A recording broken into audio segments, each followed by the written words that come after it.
Good afternoon, twilighters. Good evening. Good morning.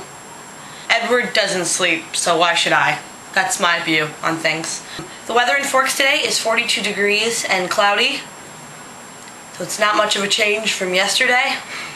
I wanted to respond to Bree's video yesterday.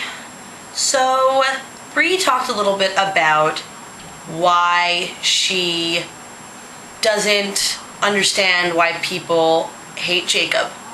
I hate him. I hate him. There was a part at the end of Eclipse when he was hurt, and I kept thinking to myself, I hope he gets killed. She'll mourn him, it'll be sad, I'll even cry, maybe even shed a tear, but she'll move on and she'll marry Edward and be happy with Edward. The way I see it, there's three different types of Twilight fans. There are people who are pro-Edward and anti-Jacob.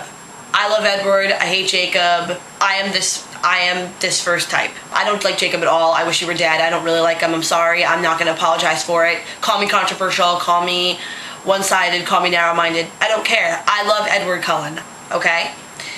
There's the second type, which is pro-Edward, tolerant of Jacob. Now those people are pretty much, you know, I love Edward and I hope Bella chooses Edward, but I don't mind Jacob. I think that's where Bree belongs. And there are the third type, which are pro-Jacob, anti-Edward. A lot of people will say that there's a fourth type, the type that are pro-Jacob and tolerant of Edward. I haven't met one of these people yet, and yes, I'm very new to the fandom. If you're one of these people, please make a video response and explain to me how you can be pro-Jacob and tolerant of Edward, because it seems like being pro-Jacob, like totally pro-Jacob, means that you can't possibly like Edward, because you have to completely agree with Jacob's way of seeing things. You have to be completely anti-leech, anti-bloodsucker, and I don't even like using those words. I equate the leech word and the bloodsucker word with other horrible slurs that you and I both have heard in our days, in the real world. I want to give you a couple of reasons why I think that Jacob and Bella don't belong together. First of all, he hasn't imprinted on her. You know, when you make, from what we've read, and yes, I've only read the books once, but from what we've read, you know you're imprinting on someone the minute you make contact with them. He just thinks he's in love with her. It's the first person he's felt about that way. You know, look at Sam. He loved one person and then he found his imprint. Okay, we have evidence that the first person you love is not always necessarily your imprint. So I predict he'll probably imprint on somebody else in the next book, and it won't be Bella, but in order to make the book very interesting and kind of, you know, I'm jumping ahead of myself here because I'm making a prediction. I think that Bella will probably find herself jealous, you know, I thought he was in love with me, why didn't he imprint on me, blah, blah, blah, blah, blah, you know, she'll probably get very, very upset. Bree asked for a valid reason to hate Jacob. He's just obnoxious. I'm sorry, the whole impulsiveness, and okay, yeah, it's cute at times, and I can see where people would, like, fall for that kind of thing, but I'm pretty sure that it's not. No, I don't think so. He's just obnoxious. The fact that he forced himself on her really, really creeped me out. And then when she kissed him back in the tent, I'm thinking to myself, really? Are you kidding? Really? This is the same guy who jumped your bones.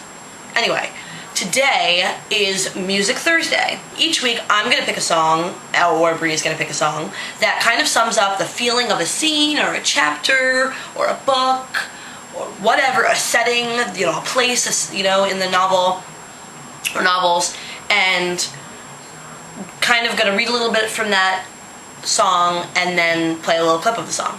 So today I decided that I would start at the beginning, because what better place than to begin at the beginning?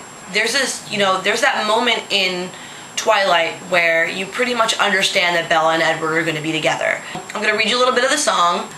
I walked across an empty land. I knew the pathway like the back of my hand. I felt the earth beneath my feet, sat by the river, and it made me complete. Oh, simple thing, where have you gone? I'm getting old and I need something to rely on. So tell me when you're gonna let me in. I'm getting tired and I need somewhere to begin. So that's from Somewhere Only We Know by Keen or Kane or however you spell it, I don't know. I really like this song because At first I thought it kind of sounded like something Edward would be thinking to himself while he went away in the first couple of chapters of the book because he had to get away from her. But then when I read it over and I listened to it again, I kept thinking to myself, this kind of sounds like how Bella feels when she is still asking herself those questions. How can he save me? How can he be there? How can he rescue me? Where have all my simple things gone? My simple explanations. I know this. I should be able to do this. I should be able to explain this. And, she's waiting for him to let her in, and he keeps saying, I'm not good for you, I'm not good for you. And she's just screaming it to herself inside her head. Why won't you let me in, and why won't you explain to me what you are and how you can do the things that you do? I hope you guys enjoyed Music Thursday. I have a challenge for our viewers, and we haven't seen any video responses yet, so we better see some video responses. My challenge for our viewers is to tell us a reason why they are pro Jacob or pro Edward, and if they belong to one of the 3 types I discussed before. And if they think they're the 4th type, that mysterious 4th type, tell us why. I'm hoping I'll see you tomorrow.